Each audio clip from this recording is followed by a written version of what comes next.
O CEPUOP apresenta Ufologia de Quintal.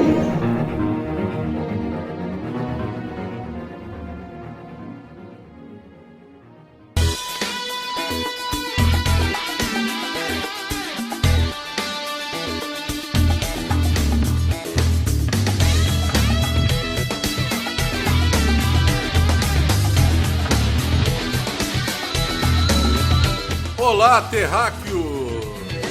Seja bem-vindo ao seu podcast preferido, o podcast do Ufologia de Quintal.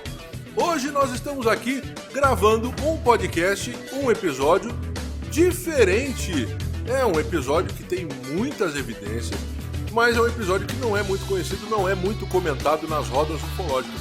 Nós vamos falar hoje sobre o caso incidente dos OVNIs na floresta de Hildesheim. Eu acho que é mais ou menos assim. Vamos lá então, gente, eu tô aqui com a galera, vamos passar, começando aí, Evandrão, antes do Dudu, fala o teu bom dia, boa tarde, boa noite, boa madrugada. Galera, bom dia, boa tarde, boa noite, boa madrugada.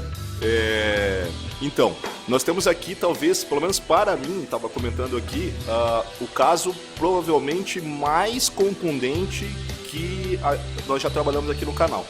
Então, acho que vai ser muito bacana. E muita coisa para falar, então talvez até a gente se estenda um pouco ou não, vamos tentar se conter aqui, porque realmente tem muita coisa, tanto em questão de relato quanto em questão documental também, sobre esse caso muito bom de trabalhar, hein? Então vamos lá, galera, um abração a todos. Olá, terráqueos! Aí sim, bom dia, boa tarde e boa noite para vocês também. E boa madrugada também, pode ser, né? Vai que alguém escuta a gente de madrugada, não sei. Sem preconceitos. Galerinha, hoje o assunto realmente é bem interessante. É mais um daqueles assuntos envolvendo o exército, envolvendo acobertamento, mais um daqueles assuntos que deixam a gente de cabelo em pé e que deixam os céticos meio mudos. Quando o assunto é esse aqui, alguns casos, os céticos literalmente eles falam, que é isso? E o cara não tem explicação pra dizer que realmente tá errado. Porque quem estava envolvido no caso até hoje tá dizendo, olha, aconteceu isso, e ninguém consegue dizer o contrário. Muitas testemunhas, hoje o negócio vai ter. Olha só, cara, então hoje o caso é muito bom, tem muitas evidências. E eu acho que o que é melhor nesse caso é que ele acontece com militares. É isso aí, amiguinho, você tá me ouvindo, ele vai acontecer com militares. Então assim, pra você que tem aquela ideia de que nós não temos provas do fenômeno UFO, isso pode ser várias coisas, inclusive Starlink. Na década de 80 não tinha Starlink, tinha outra coisa. E nós estamos falando de material militar, então são vários relatórios, vários depoimentos de militares. Essa daí é um tapa na cara da parte da sociedade que diz que o fenômeno UFO não tem provas, né? Se relatórios militares, fotografias e evidências militares não são provas, então eu não posso dizer mais nada. Essa vai para você. Bom, gente, então vamos lá. O negócio é o seguinte. O ano é 1980, a localidade Inglaterra, Hildesheim. O meu inglês não é muito bom, não. É porque é o inglês britânico, né? Então eu não manjo muito do inglês britânico. Hildesheim. Assim, mas tudo bem. Bom, mas vamos lá, gente. O ano então é 1980, o contexto é Guerra Fria. É isso aí, amiguinho. Você que estudou já a Guerra Fria, você que adora, que ama a Guerra Fria, aquele negócio, russos, vodkas e espionagem, né? Esse é o contexto desse caso ufológico. 1980, Inglaterra. Nós vamos estar falando de duas bases aéreas, tá? Que vão estar sob o comando estadunidense. Tá bom, gente? Por que na Inglaterra uma base aérea sob comando estadunidense? Primeiro nós temos ali a Alemanha, que vai estar dividida entre a Alemanha Oriental e Ocidental, com influência da União Soviética e dos aliados. Nós vamos ter ali próximo ali todo o leste europeu. Então os Estados Unidos mantinha na base de Hildesheim, né, um efetivo, tá, bem significativo, cerca de mais ou menos 12 mil soldados e além disso um arsenal nuclear. Então quando nós falamos de localidade, Você lembra, você que nos acompanha desde o início, você que está conosco desde o começo, você percebe que o fenômeno OVNI ele é atraído por áreas de distanciamento das cidades, por área que tem muita água, por área que tem mineral. São várias coisas, na verdade, né, que nós temos observado aí nesses últimos anos no que diz respeito ao fenômeno OVNI. Nesse caso, nós falamos de Inglaterra. O que acontece, gente? A região é uma região de florestas úmidas, né, e a vegetação é a vegetação de coníferas, bem presente naquela área, tá bom? E assim, outra coisa importante é que o acontecimento será em dezembro, então é uma época de muito frio.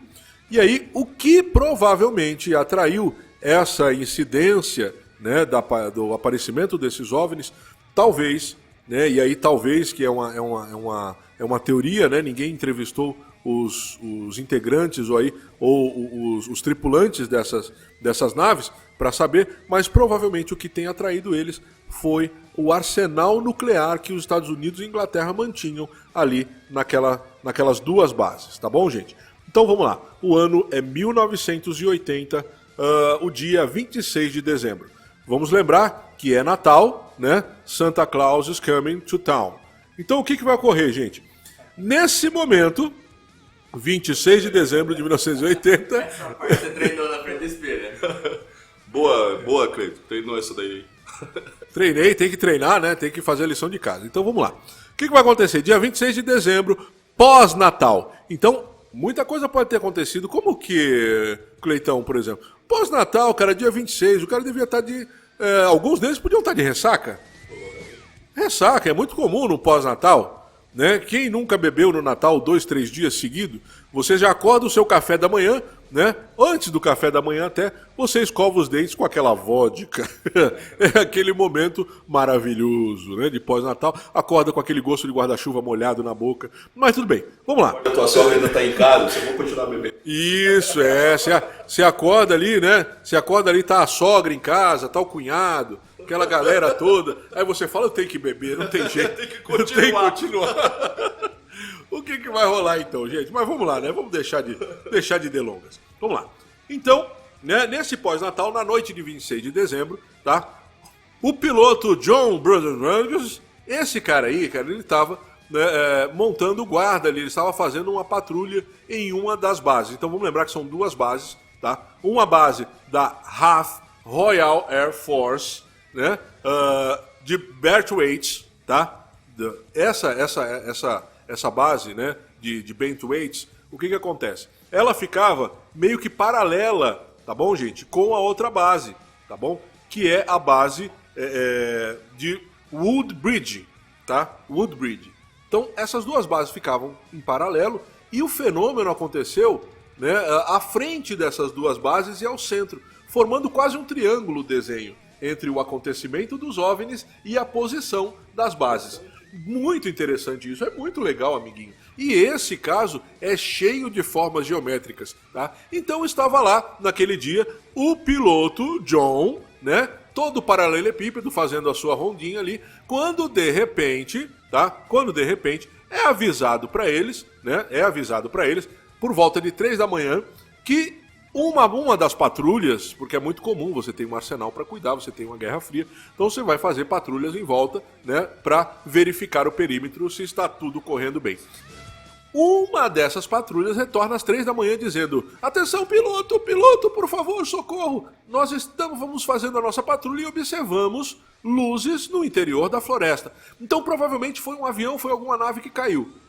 Esse piloto, ele vai vai com a patrulha, né?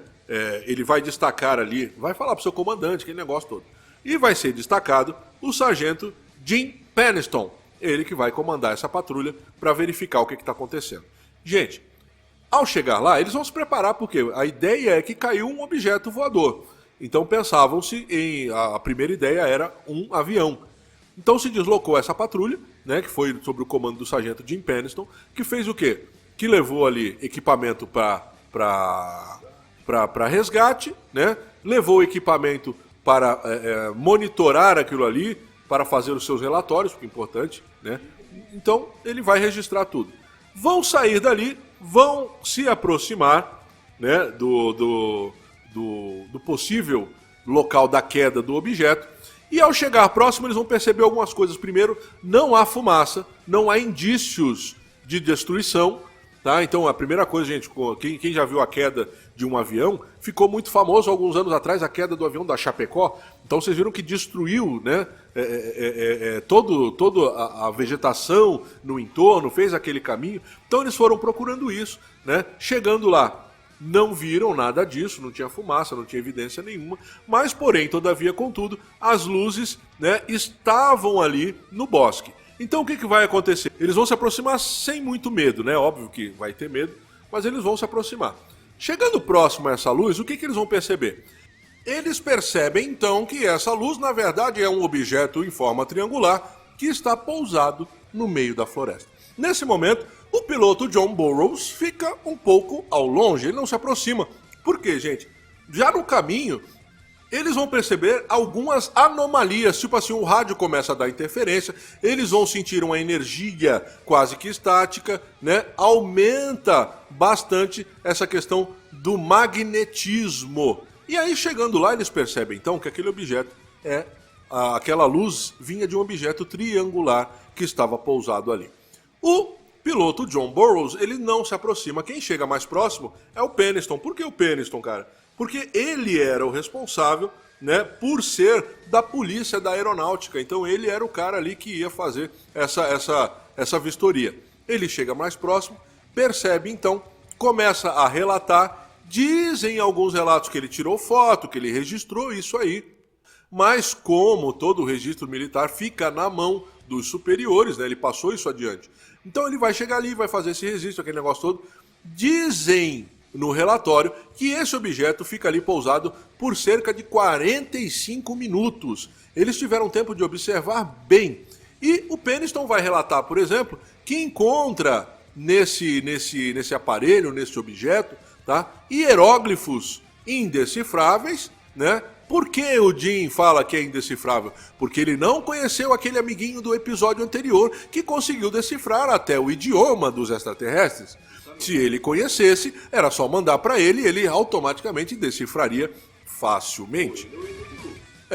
O Bilu poderia dar uma ajuda também. Mas nesse caso, o que vai acontecer? Ele não vai conseguir decifrar, vai ficar difícil o negócio. Mas ele vai fazer desenhos e ele vai relatar sobre isso. Depois de quase 45 minutos, aquele objeto que não dava para perceber à frente, atrás, se tinha alguma porta, né? Era um objeto, bem dizer, sólido, tá bom, gente? De forma triangular. O que vai acontecer? A partir desse momento, né, depois de 45 minutos mais ou menos ali pousado, ele vai voltar a brilhar, vai levantar e sair em altíssima velocidade, disparando e deixando ali um olhando para a cara do outro. Esse é o primeiro momento. O que é interessante disso é que vão ficar algumas, vamos dizer assim, algumas sequelas, né, desse processo. Quando eu falo de sequela, tá aqui, tá, gente? É do Peniston, porque ele foi o cara que chegou próximo a esse objeto. E isso até nós vamos trazer a discussão daqui a pouco. Por que nós vamos trazer a discussão daqui a pouco, gente? Porque chegar perto de uma nave alienígena assim, né, é algo muito perigoso. Você já ouviu isso aqui, né, no manual de vigílias ufológicas, tá bom? Mas quanto ao Jim, nada de grave chegou a acontecer.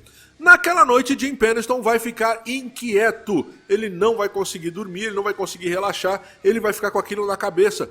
Aquele objeto que ele observou por mais de 40 minutos. O que ele vai fazer? Ele vai retornar ao lugar, vai levar gesso e vai tirar os moldes de onde supostamente aquele objeto estava pousado. Tá bom? Ele vai voltar ali e vai fazer aquele negócio todo. Gente, sabe o que é interessante disso aqui? Depois de vários momentos, isso vai vazar, isso vai sair em jornais, não é algo que fica escondido, não. Então, vou falar de novo, para você que não acredita, tem prova sim, tá bom? Então, vamos voltar aqui. Isso saiu no jornal, isso aqui deu uma treta muito grande. E o que vai acontecer, cara? Qual que é o lance? Fica constatado depois que a polícia local recebeu vários relatos de luzes sendo vistas no céu naquela noite. Então é aquilo que o Evandrão sempre fala pra você. Relate. Não tem certeza? relate. Tem certeza? Relate também. Não sabe muito bem o que viu? Relate também, amiguinho, porque isso entra para os anais da história. E aí depois, quando você vai observar um caso grande como esse de Hasselham, nós temos então aí os relatos à polícia local de várias luzes sendo avistadas também. Próximo aonde? Próximo ao aeroporto de Londres, que também torres locais do aeroporto viram nos seus radares vários objetos voadores não identificados. Tá tudo registrado, tudo nos anais da história, para você que não acredita. Então tá bom, gente, vamos lá. Outro acontecimento vai ser no dia 28 de dezembro, mas eu vou falar só daqui a pouco, porque agora nós vamos dar uma rodada nesse primeiro acontecimento, nesse primeiro evento, e aí vamos ver o que os meninos trazem aqui para nós. Vamos lá, Dudu! Bom, pesquisando aqui, eu me deparei fui procurar para saber o que o Penniston, né, ele disse sobre aquela noite, né? E aí ele disse uma coisa mais ou menos assim, tá? Eu pude ver a luz passando por cima da floresta e eu pensei que fosse uma queda de avião. Mas quando eu estava dentro da floresta, eu percebi que não era uma queda de avião. Então, terminei a minha resposta de emergência no rádio, tá? Liguei lá. Logo, eu tentei uma aproximação. Tentei contornar a situação de possível ataque à base. Então, olha que interessante, galera. Na hora, uma vez que era toda essa situação política, Guerra Fria e tudo mais, a primeira coisa que veio à mente deles é que poderia ser um ataque, né? Um ataque à base. Então, em nenhum momento eles sequer cogitaram que fosse alguma coisa de outro planeta ou que fosse alguma coisa completamente estranha. Eles achavam que poderia ser um ataque na base, naquela base aérea que é num local estratégico muito e tanto é que dentro dos galpões lá dessa base aérea existiam algumas armas em que não se sabe o que tinha lá dentro, até porque é um segredo militar, né? Então você... pois é. Então agora vai saber o que é. Provavelmente atômico. Aí ele continua dizendo o seguinte. Então, quando eu cheguei perto, era uma coisa triangular. Eu fiquei com medo, pois eu não sabia se sobreviveria. Fecha aspas aqui. Galera, na boa, eu sou fã do Jim. Porque, meu irmão, se eu tô perto de um negócio que eu não sei se eu vou sobreviver, eu juro pra você, eu não chego perto não. Assim, eu não chego perto não. Quem me conhece sabe que eu tenho medo de altura. Eu tenho medo de altura. Eu não chego perto de sacada, por exemplo. Eu vou cair da sacada? Não sei. Mas por via das dúvidas eu fico... Vamos ali dar uma olhada naquela sacada. Eu fico uns 3 metros para trás. Eu morro de medo de altura, né? Aí ele diz o seguinte. Então, quando eu cheguei, era uma coisa triangular. Eu tava caminhando sobre... e aí ele disse que ele tava caminhando, lutando para chegar até nesse negócio, quase como se fosse uma energia puxando ele para trás e tal. E quando ele estava aproximadamente ali de uns 3 metros, ele viu que esse objeto ele tinha como se fosse assim um formato de um vidro negro, né? Então como se fosse uma coisa bem lisa, um vidro negro. E aí ele disse que que procurou por partes, né? Porque ele achou que fosse de repente um avião e tal, então ele procurou por partes de onde é que entra a tripulação aqui, onde é que entra o povo e tal, e ele não viu nada, era realmente como se fosse uma coisa maciça. E aí ele diz: eu vi que estava escrito em um lado daquela coisa, pareciam glifos. Eles se estendiam aproximadamente por 1 metro de largura e 1,5 metros de altura, né? Aí o que acontece? Ele vai falar depois que ele fez um relatório sobre isso aqui, galera. E isso é bem interessante, bem característico em casos, né, que são em casos desse tipo envolvendo o exército. Ele disse que ele fez esse relatório contando tudo o que ele viu, como que ele viu, parará, detalhado, até porque na hora ele estava com a caderneta, ele tinha os desenhos, tem inclusive os desenhos. Aliás, é bem interessante que ele anota algumas palavras da característica desse objeto, né, e tal, e conforme ele vai escrevendo, a letra dele vai ficando mais tremida. Então, os desenhos que eram em formas geométricas, né? Formas geométricas relativamente simples, tinha uma circunferência, um triângulo, alguns retângulos e tudo mais, e a mão dele vai ficando muito tremida. Então você tem o desenho da internet dessa caderneta e tal, que é incrível, assim como que ele tá tremendo. E aí ele diz o seguinte: depois que ele aportou esse relatório, chegaram para ele com outro relatório que tinha mais ou menos um parágrafo. E aí ele diz o seguinte: o que é isso? E o rapazinho lá do exército chegou para ele e falou assim, ó. O rapazinho do exército chegou para ele e falou o seguinte: não, esse aqui é o teu relatório. Ele falou: não, mas não é o que eu tinha reportado. Ele falou: esse é o seu relatório. Assina. E aí é lógico, como ele era do exército, a gente sabe que o cara, para ter uma carreira militar lá, você não pode desobedecer, né? Então o cara não pode desobedecer. Da Força Aérea. Então, como ele era da Força Aérea, enfim, né, as carreiras militares, você não pode desobedecer o seu superior. O superior falou que é isso que você vai assinar, meu querido, você vai assinar e não enche a paciência não, que é isso daqui. Bom, então é isso aí. Nós vimos aí o Dudu e os seus comentários. Agora vamos lá, Evandro. Evandrão, chega junto aí, esse primeiro momento aí. Cara, esse primeiro momento vai se revelar provavelmente pelo menos, não sei se há a parte, para mim há a parte mais interessante, né, devido a todos os relatos que houve. Eu só, para não esquecer, porque eu pensei nisso agora, a questão da letra, né? Então realmente a letra dele vai mudando e vai ficando, vamos dizer, mais desfigurada à medida que ele vai escrevendo. Pela experiência que eu tenho, gente, é ao contrário. Não que eu já tenha visto uma coisa desse jeito, mas quando você relata alguma coisa que está assustado, geralmente é ao contrário. No primeiro momento, você quer anotar o mais rápido possível, você não sabe quanto tempo vai ter, né? Então você começa a anotar muito rápido. E à medida que você vai se acostumando com aquilo, você vê que não vai sair daquele lugar, ele vai ficar ali por um tempo, né? Já se estabilizou, a tua letra vai indo ao contrário. Então, quer dizer, se esse fenômeno contrário aconteceu aí com o Jim, né? E com os outros que estavam presentes também, provavelmente deve ser um outro tipo de interferência que não apenas o nervosismo. Não que não possa ser, né? Então os psicólogos aí sabem que tem outras formas disso acontecer. Mas aparentemente algum outro tipo que pode ser uma influência ambiental, com certeza, né? Quer falar, Dudu? Não, aí o que acontece? Né? A parte que é bizarra, que aí o Jim vai contar, que é que ele toca nessa nave. Então, quando ele toca nessa nave, segundo o que ele conta, essa nave ela parece e que fica áspera. Então ela fica áspera e ela começa a se iluminar. Então ela começa assim como se fosse uma onda de iluminação. E o que é super interessante, que causa estranheza nesse caso, é que tem uma hora que ele conta que ele toca o topo, ou ele tenta tocar a parte superior da nave. E isso vem um clarão na cabeça dele, assim, ele não sabe dizer se realmente era na visão dele, ou enfim, foi um clarão.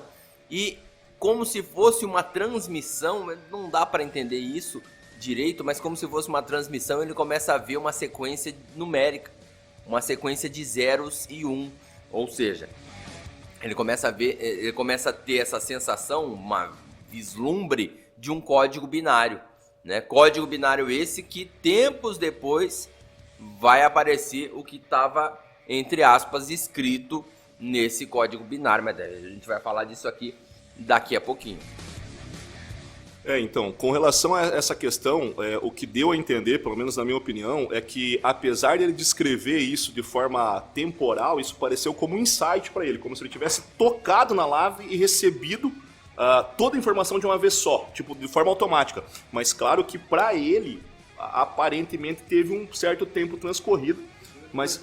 Exatamente, né? A gente já fez alguns casos parecidos com esse, o menino que viajou do tempo, o Cleiton acabou de lembrar aqui, parece que foi desta maneira, sabe? Assim, então teve um toque, esse insight. Outra coisa que ele descreve também é que a luz, ela parecia fazer parte da própria composição vamos dizer assim, da estrutura da nave, né? Da carenagem da nave, não sei, né? Ou a armadura que ela tinha.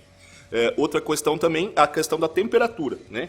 Que era uma temperatura quente, a nave, né? Mas não a ponto de queimar, uma temperatura morna, eu pensei na hora mais ou menos como o capô do carro. Depois que você andou um pouco com ele tá um pouquinho aquecido, mas não a ponto de queimar a mão, né? Até porque se tiver, tá na hora de você trocar esse motor aí, meu amigo. Mas enfim, então tem essa questão interessante. Quanto à parte biológica ali, né, cara, a gente tem ali uma floresta bastante biodiversa também, tá?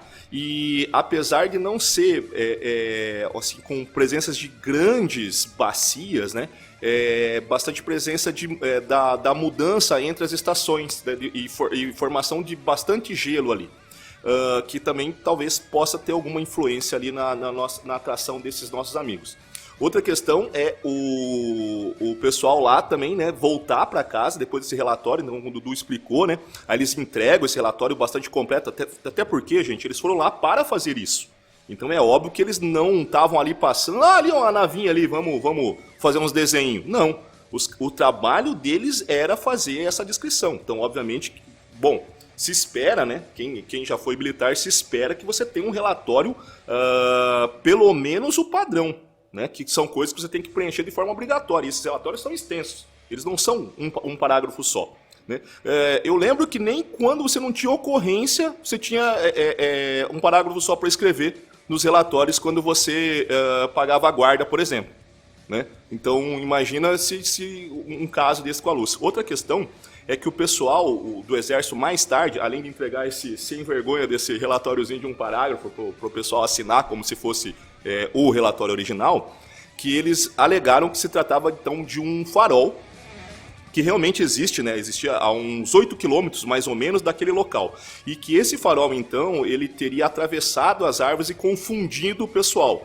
Gente, vamos aceitar essa possibilidade, tá? É ridículo. Por que então não desmerece o cara de uma vez? Por que não diz, esse pessoal que foi para lá era um pessoal louco, desvairado?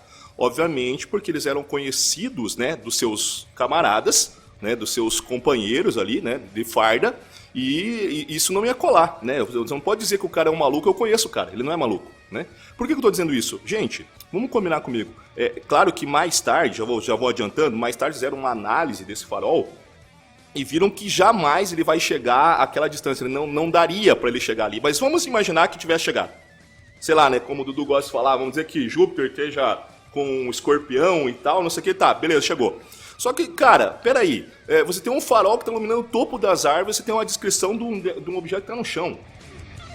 Quer dizer, tipo, você está falando o quê? Que os caras eram burros? Que eles não conseguem diferenciar uma luz que está no topo de uma árvore de uma luz que está no solo? É desmerecer demais, né? E ainda, exato. Assim, literalmente você chamar os caras de idiota, né? Porque assim, qualquer pessoa, qualquer ser humano já viu uma luz no meio entre árvores, tá? E assim, quem já foi para não vou dizer uma floresta, mas um sítio e tal, não sei o que, você tem lá a casa, ou você tem uma fonte de luz e tal, se você se afastar uns 5, 6 metros, de repente numa floresta um pouco mais densa e tal, você já não vai ver luz nenhuma.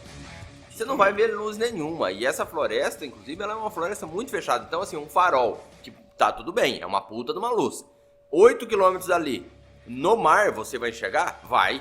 Não tem nada na tua frente. Agora, você vai ter uma imensidão de árvores e florestas e tal. E aí, o cara vai ver aquilo ali e mais, vai se confundir com a nave. Nossa, olha, meu Deus, esse reflexo de luz aqui é muita coisa pra minha cabeça.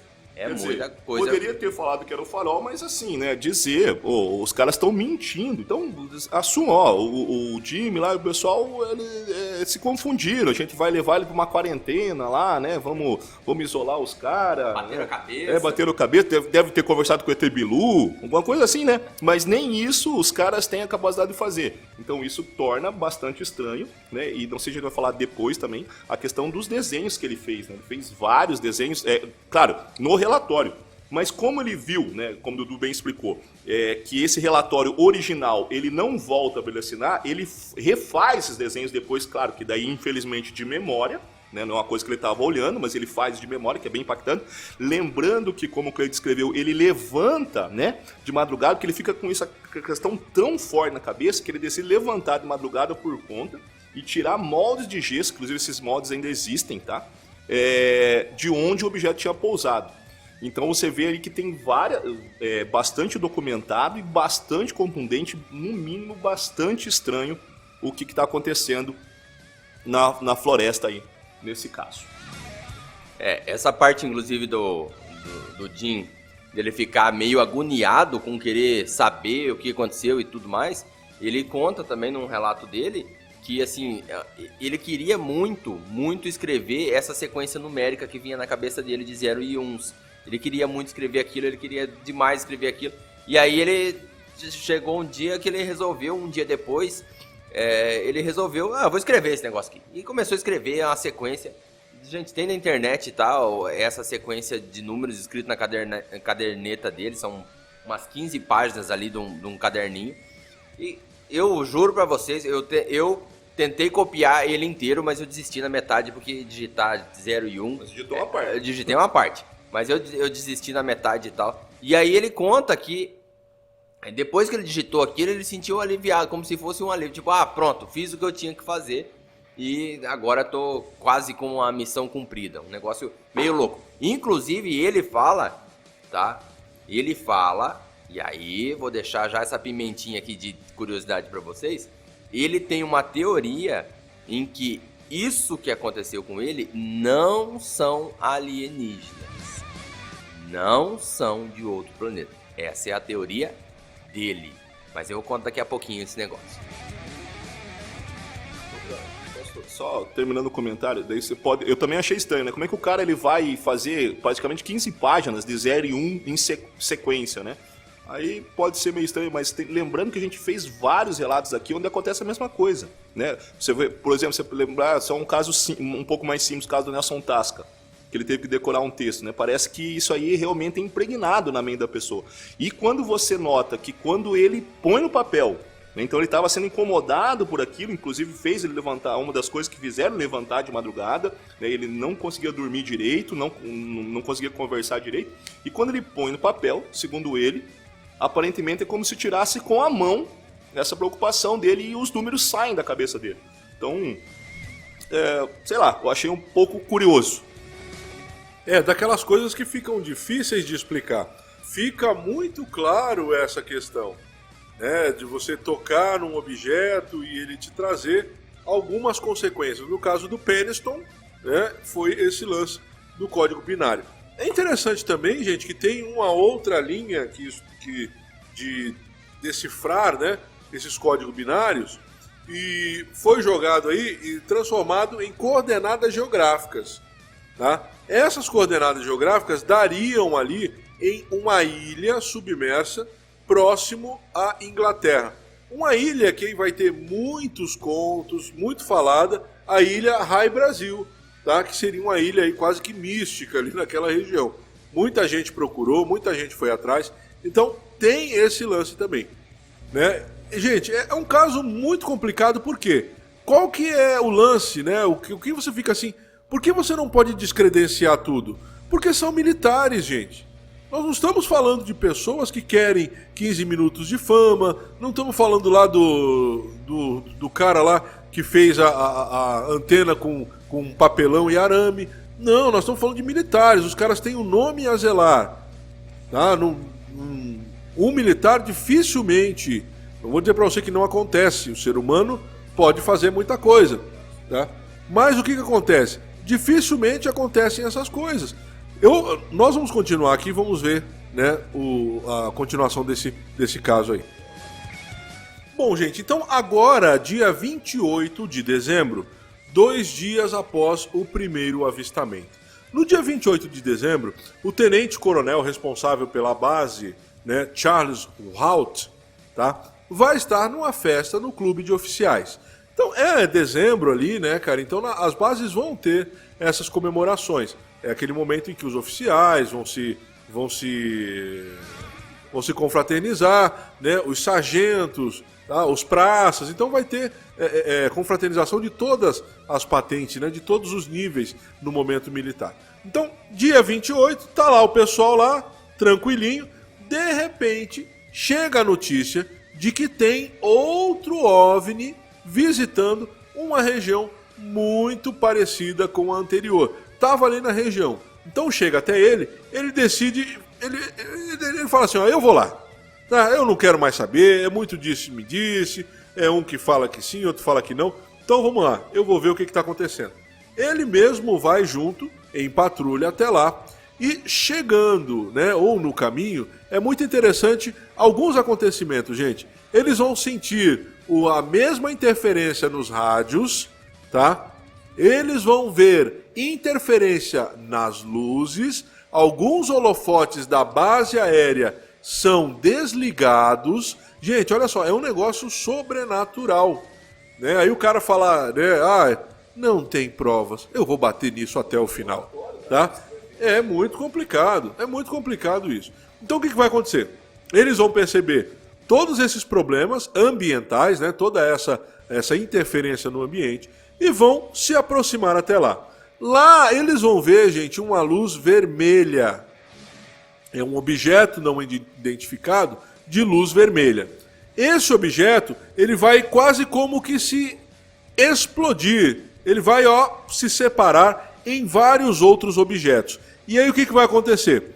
Essas outras luzes, né, vão se separar. E aí, esse objeto que vai ficar no final, ele vai sobrevoar a base aérea. Ele vai sobre os militares e vai em direção à base aérea. Na base aérea, ele vai sobrevoar, ele vai iluminar, ele vai evidenciar onde estava o arsenal militar, o arsenal nuclear.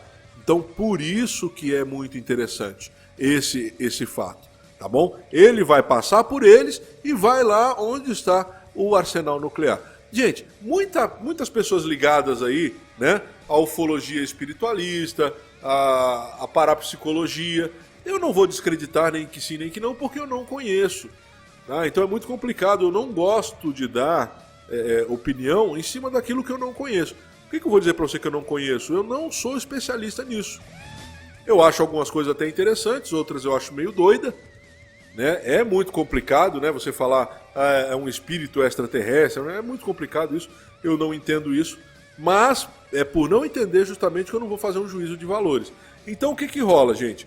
Muita gente ligado, né, a essas práticas vai dizer o quê? Que várias mensagens canalizadas desses alienígenas, recebidas de alguma forma ou de outra, trazem a preocupação de alguns desses povos quanto à nossa destruição por meios nucleares. Lembrem você que eu estou falando sobre o momento da Guerra Fria. Gente, para você ter uma ideia aí, para você lembrar, na Guerra Fria, Estados Unidos e União Soviética tinham um arsenal nuclear para destruir a Terra 9 vezes. É muita arma nuclear. Entendeu? Para você ver a potência. Aliás, esses dias, quem não viu, procura na internet aí, a Rússia liberou um vídeo de um teste nuclear feito na década de 60. Cara, é um vídeo, assim, chega a ser bonito de tão feio que é. É incrível, assim, é meio contraditório esse negócio, porque é realmente, quem viu essa explosão que teve agora no Líbano, em Beirute, já se impressionou, falou, cara, que explosão é aquela? Essa da Rússia é muito maior, mas é muito maior mesmo. É que talvez não dê a dimensão, porque como é no meio do oceano, você não tem essa perspectiva, né? Você não consegue ter uma noção de tamanho, você não tem uma construção para ter uma referência, mas é muito maior mesmo, assim, o arsenal na época era gigantesco. Que medo, né? Bom, então aí, olha só, essa questão do arsenal nuclear, como eu falei, conseguiriam destruir a Terra 9 vezes. Por isso foi um período de muita tensão, gente. Esse período da Guerra Fria, na década de 80, eu me lembro bem, né? Eu aí com a minha idade, né, pré-histórica, eu me lembro bastante desse período.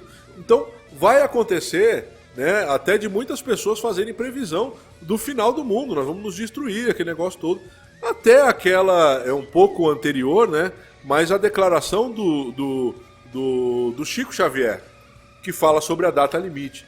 Então ele diz que as informações que ele tinha é que se o ser humano não se destruísse, né, e aí foi dada uma data, né, se eu não me engano foi nos próximos 50 anos, né, Acho que era essa a ideia que ele traz lá.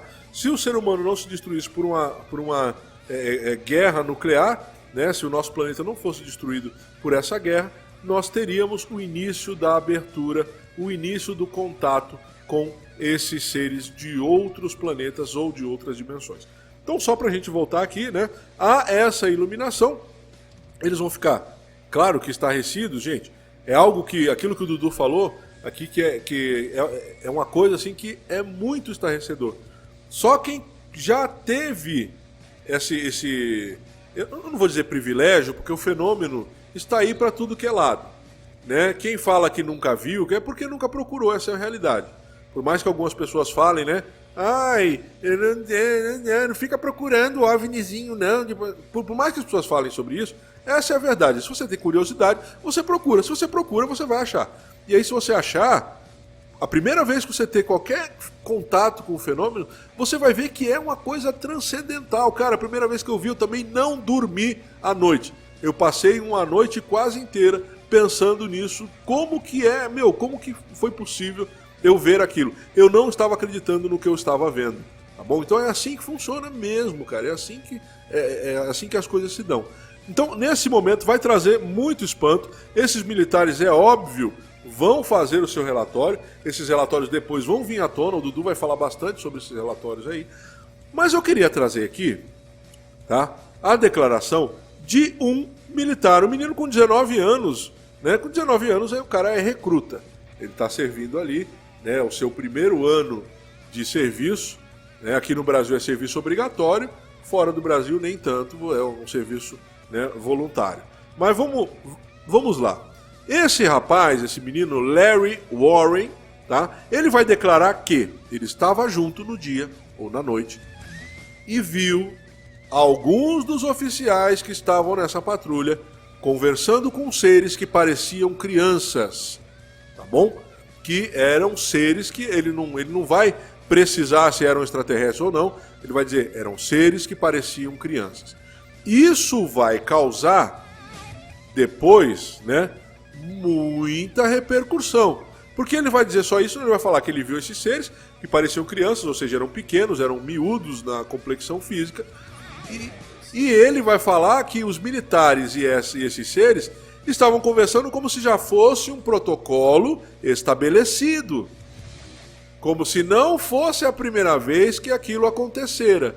E aí, gente, isso é muito interessante também. Primeiro, assim, o Warren foi desqualificado, ok. Mas fica sempre uma ponta de dúvida. Você que não viu, tá? Não viu, né? O Tiquete fez um documentário sobre o Majestic 12, tá? Que seriam os dois majestosos, que vai falar sobre protocolos e encontros do governo com seres de outros planetas. Se é verdade ou não, cabe a cada um julgar. Ok? Vamos lá então. Então o Warren ele vai dizer que viu esses seres conversando com os militares, aquele negócio meio que um protocolo. Depois o Warren diz que é levado a uma determinada região da base, que ele desconhecia. Nessa região da base, o que vai acontecer com ele? Ele vai ser colocado junto com outras testemunhas. Ele diz que viu filmes que remontavam à década de 40, onde militares tinham já conhecimento e um contato com esses seres, tá bom? E aí depois ele fala que ele não se lembra mais de nada, que provavelmente a sua mente e as suas memórias foram mexidas. Essa declaração veio à tona, deixou os outros militares, né, principalmente o Jim Penniston é um deles, tá? Que vai se declarar depois e vai desqualificar o Warren. Tá? Aí, gente, é uma coisa só para trazer uma pulga atrás da orelha. Tá bom? Será que tudo que esse menino disse foi mentira? Será que ele acrescentou muita coisa?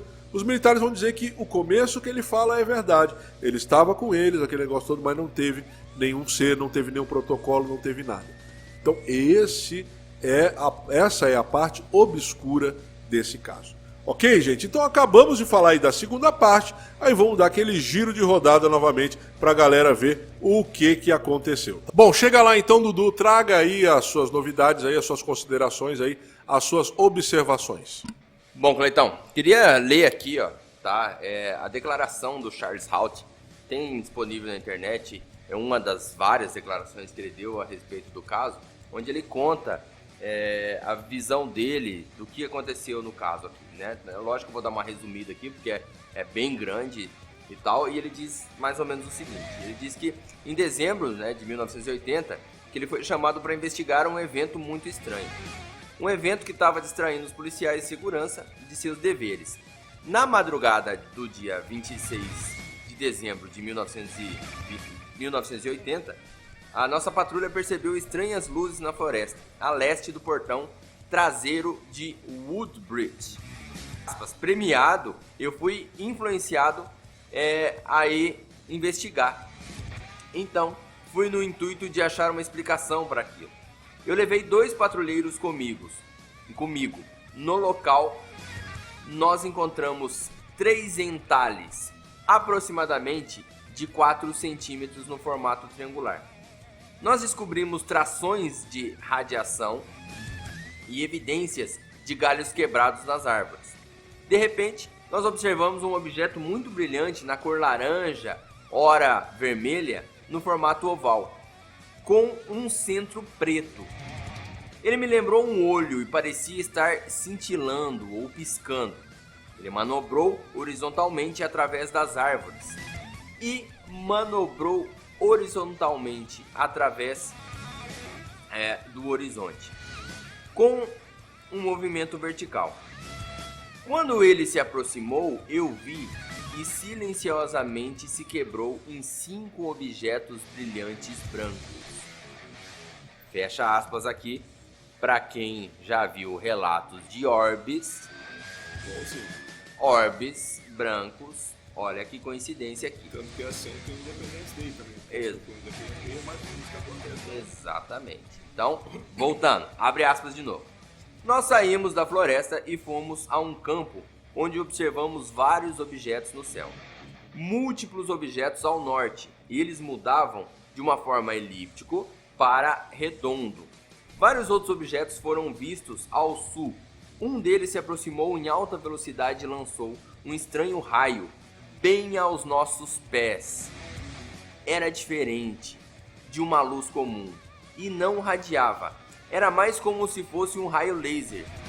Outro objeto lançou um raio na área do depósito das armas o tempo todo que nós estivemos.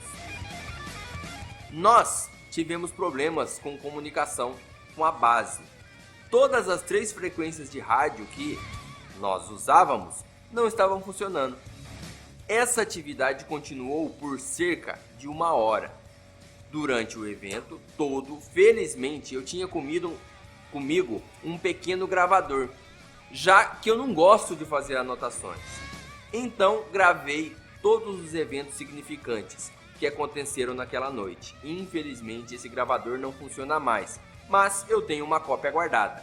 Eu não faço ideia do que nós vimos naquela noite, mas eu sei com grande certeza que estava sob controle inteligente.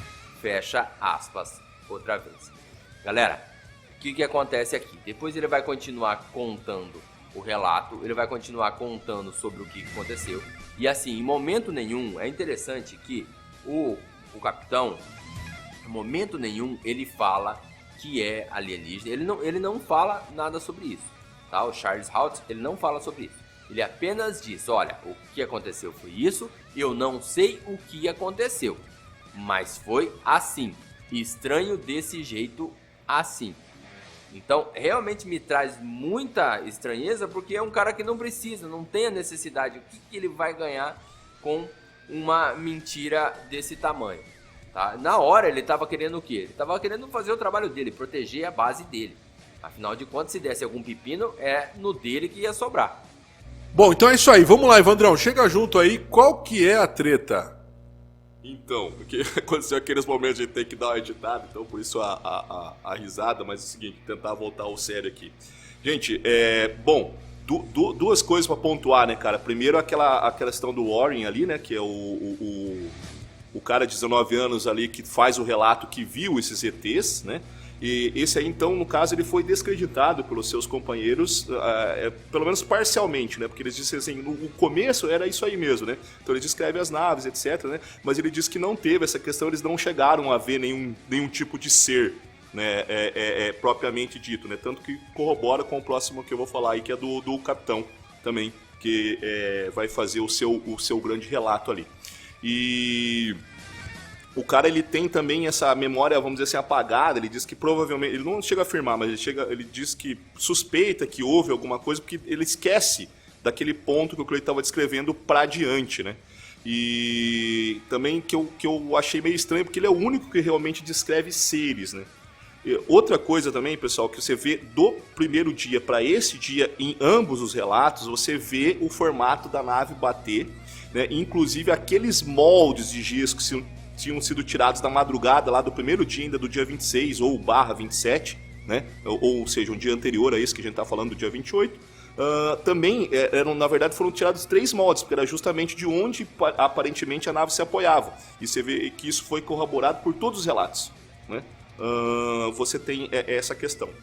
Quanto à questão ali do capitão, cara, eu acho, pelo menos assim, talvez não impressionante, mas eu acho fantástico, um dos documentos mais contundentes que eu já tive a oportunidade de ver, né? Porque esse capitão, ele primeiro é um capitão militar, né? Então assim, não é qualquer borra-botas, né?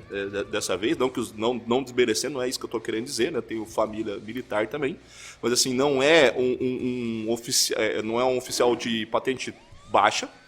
E ele faz a descrição ali, ele vai, se você tiver a oportunidade de ler o relato inteiro, você vai ver que assim, ele vai descrevendo as luzes falhando, à medida que eles vão se aproximando. Ele descreve a questão da falha, que o Dudu até comentou ali, a falha do rádio, né? E assim, de todas as frequências que eles tentam fazer, acaba tendo falhas também. Ele começa a descrever falhas de equipamentos, falha de veículos, um monte de coisa começa a dar errado, assim que você pensa, mas... falhou uma frequência, pode ser uma interferência, luz, não sei o quê, mas, cara, é várias vezes, não é poucas vezes, né? E ele está fazendo essa descrição que, para mim, pelo menos de forma documental, é um dos documentos assim, mais impressionantes que eu já li. Não sei se o pessoal aqui da bancada concorda, se você vai concordar aí, você que teve acesso, mas assim... fantástico a descrição. E ele, como eu sempre digo, né, gente, ele não chega a afirmar nada, né? Mas ele meio que deixa a certeza, olha, aquilo ali não era um fenômeno, vamos dizer assim, corriqueiro, não era algo normal. Ele até descreve no final, tenho uma certeza grande que era de comando inteligente. Então, assim, cara, impressionante esse relato, assim, chega pelo menos pra mim, não sei se foi um efeito psicológico meu, mas eu chego a me arrepiar ali quando leio o que o cara descreveu. Efeito psicológico meu, segundo o Dudu, esse idiota. Que isso, cara, ofendeu o coleguinha, Você não ficou meio impactado aí, Dudu? É porque eu já conheci o caso há bastante tempo, tô brincando com você aqui, claro. Eu também conheço há bastante tempo, mas, cara, toda vez que eu leio, isso aqui é que nem Chaves pra mim. Tipo assim, você já sabe o que o cara vai falar, você fala antes dele falar, mas quando ele fala, você ainda ri. E esse caso é a mesma coisa, então você já sabe, você já leu, mas quando você lê, cara, nossa, isso aqui é muito impressionante. Não, tem toda a razão, tem toda a razão, eu tô brincando com você aqui, porque realmente esse caso é um dos casos mais, que a gente pode dizer contundentes, né, dentro da ufologia mundial. Até, inclusive, eu queria trazer...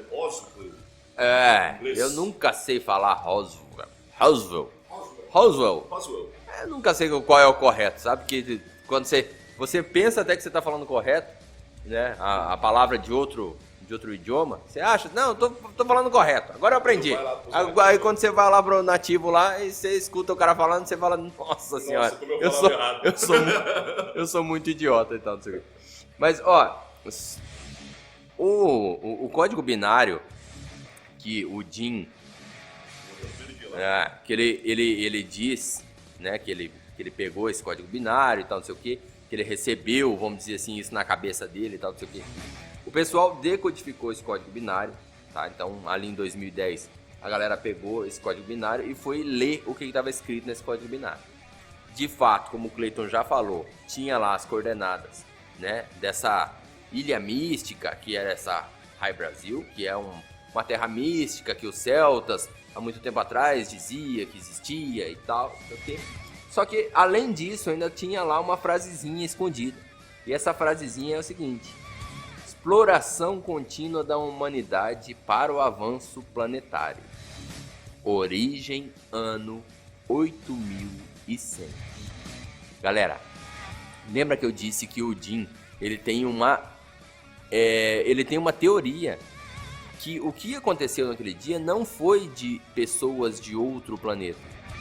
A teoria dele é que são pessoas do nosso planeta, não são terráqueos, são humanos, só que do futuro, que acidentalmente se deixaram mostrar no passado. Então a teoria dele é que o que ele acredita é que não é um caso de alienígena, e sim um caso de viagem no tempo, que deixa a coisa muito mais sinistra ainda. Porque seriado Dark. Aí é Dark, só que não precisa entrar numa caverna, né? Os caras vêm de navinha. Esse é de clareira. De repente, e não vieram... O que é mais triste é que eles não vieram num DeLorean, né? Que seria bem mais legal se tivesse sido num DeLorean. Então, essa partezinha ali é que deixa sinistra. Agora, fato é, tá? Fato é. Eu peguei a paginazinha lá, peguei os números e coloquei num decodificador online. Aparece realmente essa frasezinha. E dali pra frente eu acho que eu digitei algum 0, algum 1 errado. E aí apareceu tudo errado ali e tal. E eu confesso a vocês que eu fiquei com muita preguiça de digitar tudo de novo. Porque digitar 01 é uma merda, tá? E qualquer coisa que você erra, né? Se você digitar fora do lugar... Tá exatamente, já era. Aí eu fiquei com preguiça, falei, não vou digitar esse negócio aqui de novo. Bom, agora, fato é, tá? O que as pessoas que não acreditam nesse relato dizem? Que esse código binário foi escrito na cadernetinha muito tempo depois, tá? E assim, não tem como se provar qual é a data que foi escrito esse negócio. Então, assim, até falaram que iam fazer alguma pesquisa para ver se realmente a caneta era da época, se não era, papapá, sei o que, não se chegou a um consenso de quando foi escrito esse código binário. De qualquer forma, mesmo que ele tenha sido escrito na época, também a gente não pode ser meio, assim, não pode ser muito inocente para achar assim que, mas como era a época, década de 80, o cara não tinha acesso a código binário. Gente, código binário é muito antigo. Código binário, só para vocês terem uma ideia, em 1870 e lá vai pedrada, já se usava código binário em indústrias de tecelagem. Então, o código Morse é uma espécie de código binário, né? Onde você tem ali pulsos e pausas e o cara já tinha acesso a esse tipo de coisa. Então, assim, ele poderia ter fraudado isso? Pode, tá? A gente pode dizer que é uma possibilidade. Não dá para ser inocente e dizer que não existe essa possibilidade, porque existe. Qual é o interesse nele fraudar isso? Aí é uma pergunta que é completamente relevante. Tem interesse? Não sei. Hoje ele vive boa parte de fazer palestras sobre o que aconteceu e também vender livro sobre o que aconteceu, né? Então ele tem o livro dele que ele escreveu e tudo mais, junto com um escritor e tal, e ele vende isso. Tô dizendo que ele fraudou para fazer isso, que ele teve essa ideia mirabolante? Não estou dizendo isso, porque assim, uma coisa é você pensar anos, na década de 80, eu vou pensar que vou escrever um código binário para daqui a 30 anos, 20 anos na frente, a galera começar a comprar meus livros e tal, e eu não vou mais viver da carreira militar e tal. Então, assim, o cara tem que ter uma visão além do alcance que realmente eu tenho que dar os parabéns. E outra coisa também, né? Porque se ele tá criando, ele tá inventando coisas, por que ele nega o que o menino lá falou? Que eles viram alienígenas mesmo? Então, continuar, se eu tô inventando, quer dizer, não, teve alienígena sim e ainda teve isso aqui mais. Então, quer dizer, por que alguém dá um relato ainda, vamos dizer assim, pelo menos mais incrível do que o dele ainda, e diz, isso aí não aconteceu não. Isso aí não aconteceu não. Tá tirando a seriedade do negócio. Então, quer dizer, ele pode ter inventado isso, como o Dudu falou? Eu acho que é possível. Mas por que ele faria isso e aí não continuaria a própria história?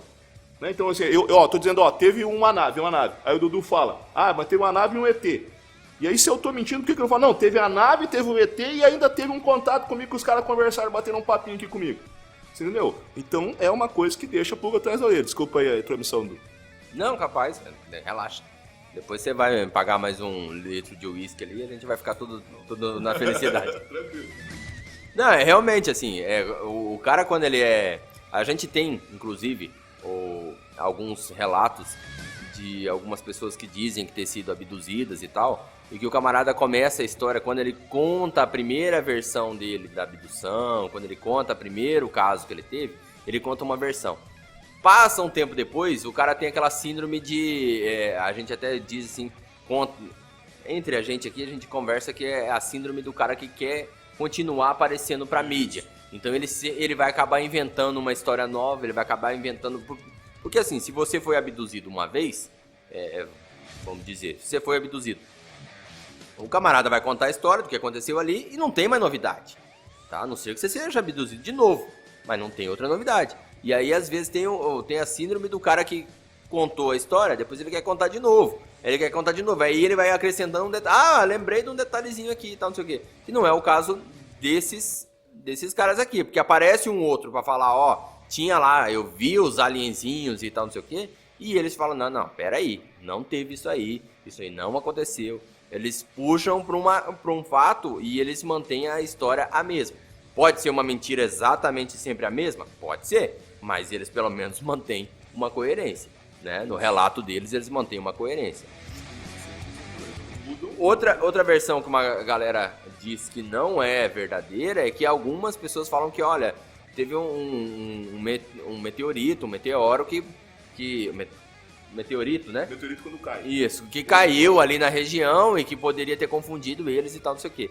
Eu duvido muito, gente, porque assim, quem tá aí quem tem carreira militar ou quem tá aí, por exemplo, fazendo vigílias à noite e tal, não sei o que, sempre, o cara sempre vai ver um meteorito, porque a entrada de meteoritos na Terra é gigantesca. Se você não tiver numa cidade, se você tiver numa região que tá menos iluminada, e você tiver ali pro céu olhando, cara, você vai ver direto, mas é direto mesmo. Porque a Terra é invadida por meteoritos o tempo todo. Tem detritos do espaço o tempo todo entrando. Tanto é que muita gente confunde até com OVNI. Eu vi um OVNI. Não era. Às vezes era só um meteorito que tá cruzando o céu ali e tal. Então, assim, isso, levar que os caras confundiram com isso, eu acho uma história, um rolê muito embaçado pra minha cabeça. Assim, o cara tem que ser muito, muito infantil. Não cola. Então, assim, as desculpas pra esse caso... As coisas que vão tentar desmistificar esse caso e tal, não sei o que, são desculpas muito esfarrapadas, que nenhuma delas cola, sabe? Isso aí é que transfere esse caso para um lado muito forte mesmo. Então, gente, é o seguinte, né? Esse é um caso com muito documento, com muitos testemunhos, e acaba sendo um caso muito importante. Quando nós falamos de casuística ufológica, é um caso muito importante e pouco discutido. Esse é o lance, pouco discutido, pouco frequentado aí das rodas ufológicas aí, né? Não só no país, mas em geral. Tá bom? Então, assim, para considerações finais, né? Vamos lá. Pra mim, cara, alguma coisa aconteceu ali mesmo. Eu achei muito interessante essa teoria, né? De serem aí humanos, né? Ou terráqueos, moradores do próprio planeta, vindo de um tempo diferente, vindo do futuro, tá? A gente não pode descartar, né? Porque nós não conhecemos, então é muito difícil você fazer um juízo de valores daquilo que você não tem muito, né? Ninguém parou para entrevistar, né? Ninguém parou para saber quem que estava ali dentro, então é muito difícil isso. Mas acaba sendo muito interessante. Realmente algo aconteceu ali, realmente viram um objeto pousado, teve todas as consequências, né, na região, a questão da interferência dos rádios, a questão da interferência na iluminação. Então há, em um só momento, vários tipos de contato. Tá? Então esse é um caso excepcional. Se você quiser saber mais, gente, tem bastante coisa Não, também não tem lá bastante coisa. Mas tem alguns documentários. O History fez um documentário bem interessante, tá? Sobre esse caso aí. Então, se você tiver curiosidade, procure lá que você acha no History, tá? Você acha no History. Tem mais gente que fez, mas eu não vou citar o nome, tá bom? Então é isso aí, gente. Vamos lá. Dudu, agora suas considerações sobre o caso. Vamos lá, galera. Bom, dá pra cravar o que aconteceu? Não. Dá pra dizer que é de outro planeta? Também não. Dá pra dizer que é desse planeta, só que do futuro? Também não. Dá pra ficar com uma pulga atrás da orelha? Pô, meu amigo do céu, se você escutar essa história aí, pesquisar aí a fundo e não ficar com a pulga atrás da orelha, você realmente é uma pessoa insensível. Qual é a explicação para esse caso? Gente, não dá pra ter, tá? Vamos falar bem a verdade, não dá pra ter. É mais um daqueles casos que a gente pega ali dentro da relato da ufologia, que tem indícios, tem fortes indícios, tem testemunhas, tem fortes testemunhas, mas cravar, bater o martelo, e eu não consigo, tá? Eu não consigo. Mas que realmente, assim, ainda mais por ser militares e ex-militares que vêm a público, que vêm falar, me puxa também aquela velha história da Operação Prato aqui no Brasil. Gente, Operação Prato, é assim, a gente até nem fez um podcast sobre Operação Prato ainda, porque é tanta gente que já falou sobre Operação Prato, tem tanto material da Operação Prato, e é um material maravilhoso, é uma coisa, é incrível, que é pra ficar com a pulga atrás da orelha. E esse caso aí na Inglaterra é outro desses casos que faz a gente estar aqui falando com vocês. Então, quero mandar aquele super abraço pra quem tá escutando a gente. Já deixar aqui dois recadinhos. Posso deixar 2 nomes aqui, menino Cleiton? Então eu vou, como o meu chefe me permitiu aqui, vou deixar 2 orientações aqui. Thiago Tiquete criou um site, tá? Quem gosta de acompanhar a ufologia tem que entrar lá no site dele, www.investigacão, tá? Investigação ovni.com.br. Lá ele tá sempre colocando notícias, o que é falso, o que não é. Esses dias, por exemplo, ele colocou uma notícia lá de um suposto OVNI no aeroporto, onde estava chegando um avião, e aí, passou um OVNI ali e tal, não sei o que. Mostrou toda a partezinha da investigação e tal, não sei o que, e viram que nada mais era do que um inseto que passou na frente da câmera e tal, que dava essa impressão de ser um objeto voador não identificado. E o segundo recado, em breve a Lala Barreto, tá, também ufóloga, também vai lançar aí um projeto novo, e que quem tá lá no nosso Instagram, acompanha lá, que a gente também vai estar publicando esse projeto novo dela. Beleza? Então, um super abraço pra galera do Telegram, e vocês olhem sempre pra quê? Pra nós ali no nosso Instagram. Ó o Gutão. Então, galera, voltando um pouquinho sobre o caso, como eu já falei, né, um caso extremamente chamado, não à toa, de caso Roswell inglês, né? Assim, realmente bastante impressionante. E aí vai, né? O que acontece, gente? Eu acho que a gente tem um pouquinho também que diferenciar algumas coisas, né? A gente conversa bastante sobre isso, e a gente tem uma questão da ufologia, uma questão do ufólogo e uma questão do fenômeno UFO. E isso não é a mesma coisa, tá? Então, assim, precisa ter uma diferenciação. Quando a gente fala de fenômeno UFO, aí tudo bem, toda a casuística vai entrar. Quando a gente fala de ufologia, é um estudo sobre esta questão, tá? Então você não deve confundir uma coisa com a outra, né? E claro que é relacionado, é óbvio, não teria um nome parecido, né? E quando você fala do ufólogo, você está falando de um ser humano ali, né, que está tentando trabalhar dentro de uma ciência da ufologia. E aí você pode ter, sem vergonha, mas você vai ter bastante pessoas sérias também. Então eu acho que não é prudente confundir pelo menos essas 3 coisas aí. Outra questão também é a questão da prova, né? O que é uma prova científica? né? Se você me disser o que é prova, você vai ganhar o prêmio Nobel, né? Porque eu leio filosofia da ciência o tempo todo e até hoje não tem conhecimento, não tem consenso do que é, de fato, uma prova científica. E outra coisa que eu já falei um monte de vezes aqui. Uma prova científica, ela também não é uma prova cabal, né? O básico da ciência é o seguinte, cara. A ciência, ela tem que ser falseável, mas não falseada. Ou seja, se você conseguiu comprovar que aquilo é falso, beleza, aquela teoria cai. Mas você não pode colocar coisas que são provas cabais e finais de qualquer coisa que seja, pelo menos dentro da ciência, certo? Então assim, se você falar para mim que a ufologia ainda não é uma ciência, eu vou tender a concordar contigo, né? Mas por que não dá para bater o martelo? Porque não dá para bater o martelo no que a ciência é, né? A maior parte do consenso é que são coisas que se baseiam em metodologia, né? Por quê? Quando você fala de relato é prova, gente? Cleito, o que você acha? Relato é prova? Dentro da história, o relato da ciência história, perdão, não é da história em si, mas da ciência da história, o relato é sim considerado um tipo de prova, certo? Então é bastante complicado a gente falar dessas coisas, né?